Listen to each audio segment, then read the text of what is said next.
Hello guys, welcome to another episode or chapter review of Black Clover. So, Scanlation review has come out, Scanlation translation has come out. Again, this chapter is early, so like I mentioned in my One Piece review that was released yesterday, with any early translations, please take this with a pinch of salt, because as I found out with a translation that I read for One Piece, it is close to what the translation is supposed to be, but sometimes it can be off.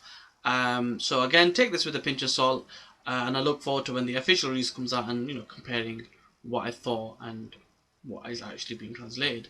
That being said, it's a relatively short chapter because it's quite dense in what actually happens, because there's really just one main event, but there's little tidbits in there that I want to discuss. So I'm hoping this video is relatively short, but I do want to cover a few things in there. So let's just kind of talk through the events that happen in this chapter, and then I'll talk about the tidbits at the end, and the parts I liked or the parts that I enjoyed.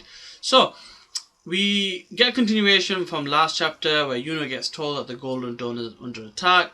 Naturally, he runs to their defense, and basically he's like, I need to go. I am the vice captain of the Golden Dawn. I cannot stand for this. I need to go. Which is respectable, because at the end of the day, he's worked so hard to get to where he is. He respects everybody from the Golden Dawn. He is a member of the Clover Kingdom's Royal Knights. He has to do what he feels is right, and at this point, he is to go, help people out in the Golden Dawn headquarters. That being said, we then get to the Golden Dawn headquarters, and there's three members from this Dark Triad's crew, and they're basically running amok. Siren tries to get in and attack the one of the members, and he gets wiped out. And then Elektra tries to help out William go against Xenon, and he gets wiped out as well. And then the real battle's about to start, and then we get Yuno enter the fray at the end, all surprised about what's essentially happened. So that's realistically in about 2 minutes and a half of this video, basically what happens in this chapter. Now let's go into a little bit more detail and kind of talk about the little interesting bits or tidbits of this chapter that I really enjoyed. So the first thing I kind of want to talk about is the fact that we get another rock elemental or earth elemental user. I was having a conversation with another person in the community, and he was talking about, what do you think are going to be the elements of magic that these people from the Spade Kingdom / Dark Triad crew are going to use. And I thought it was going to be something else. I thought it was going to, it wasn't going to be wind. I was hoping for rock, and basically we both ended up being wrong. I like that. I like the fact that it's something different and it's not something that obvious. The reason being is, one, it keeps things interesting, and two, it keeps you on your toes, because you're always double guessing what's going to happen next, what's the next kind of plot point or situation. So that part I just want to touch on. I like the fact that Xenon didn't have that ability. Xenon has a bone ability, which I'm assuming is an offshoot from one of the other elements, because I can remember watching one of the earlier episodes of Black Clover in the anime, and they talked about how the main elements are your fire, your water, your wind, and your earth, and then there's other kind of sub elements that come off that. So I like the fact that it's something different. It's bone. It kind of reminds me of that character from Naruto that was supposed to be Orochimaru's vessel, and he got ill. It reminds me of him, to be fair. So it's interesting to see what they can do with this ability. I'm sure the possibilities are endless when it comes to magic, but Xenon has a bone magic type of ability. We did get another rock user, and he basically tore Siren a new one, and he wiped the floor with him. So of the three members of this triad squad, we get told that essentially this demon's magic augments magic. It takes magic to another level, to another world, and we got told by this translation that the sergeant can do 5% usage of dark magic or demon magic. The rock user who tore Siren a new one, the one with the mohawk, who kind of looks like a buff version of that member from Black Bulls.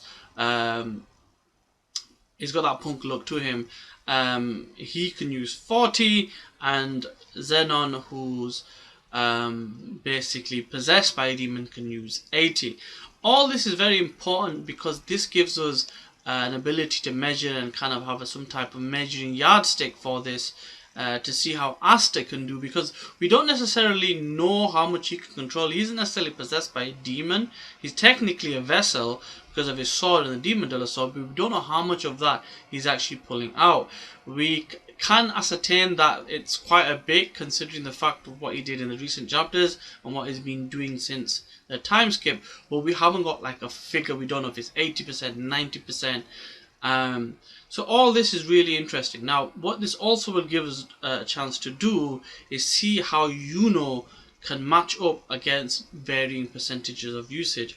Now, ultimately, it looks like he's going to fight the rock dude, who can use 40%. So that'll give us an idea of how he fares initially before we get this big fight. I'd imagine that's going to happen in Spade Kingdom against, the stronger members who maybe can use more than 80%.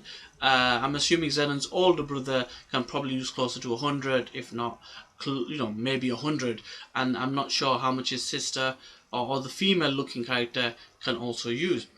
That being said, we're set up with basically 2 battles. The rest of Golden Dawn's basically been taken out. It's going to be Yuno versus Rock Dude, whose name unless I misread it or missed it last chapter, I don't know. But I'm just going to call him the Rock Dude with the Mohawk against Yuno. And then we've got William versus Xenon. We're also going to see how his World Tree ability can go against this Bone ability, and essentially see if there's a strategy to deal with them. Besides that, there's not a lot much more that really happens in this chapter, but the way it sets things up is exciting. It's a nice way to the end of the year. I don't know when the rest of the chapters are going to come out, but apologies if this is late. When I was checking on the website that I was going to read this off, they said there was a delay because the translator was essentially on holiday, but it's dropped. It's basically past midnight in the UK here, so apologies. I'll get this out as soon as I can. As always, share your thoughts below, like, comment, share and subscribe, and I will see you in the next one. Peace!